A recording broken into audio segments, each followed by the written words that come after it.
तर मंडळी, आज आपण ही चमचमीत अशी भरली मसाला भेंडी बनवणार आहोत. तर त्यासाठी कवळ्या भेंड्या मी धुवून स्वच्छ पुसून घेतलेल्या आहेत. त्याला अशा प्रकारे कापून त्याला चिरा पाडून घ्यायचा आहे. त्याच्यानंतर मसाल्यासाठी 2 चमचे शेंगदाणे, 2 चमचे सुकं खोबरं, 1-1.5 चमचा उचलती पांढरे तीळ व्यवस्थित भाजून बाजूला काढून घ्यायचे आहे. त्याच तव्यामध्ये 1-2 चमचे बेसनसुद्धा थोडं आपल्याला भाजून घ्यायचं आहे.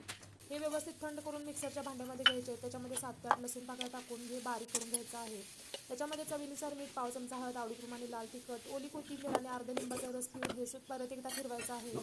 एका बाउलमध्ये मी मसाला काढून घेतलेला आहे. त्याच्यामध्ये अर्धा चमचा गरम मसाला आणि ओली कोथिंबीर टाकून हा मसाला भेंड्यांमध्ये भरून घेतलेला आहे. गॅसवरती कढई ठेवून 2 ते 3 चमचे तेल टाकलेलं आहे. अर्धा चमचा मोहरी, अर्धा चमचा जिरं, पाव चमचा हिंग, कढीपत्ता टाकलेला आहे. थोडं परतून याच्यावरती भरलेला भेंड्या टाकायचा आहे.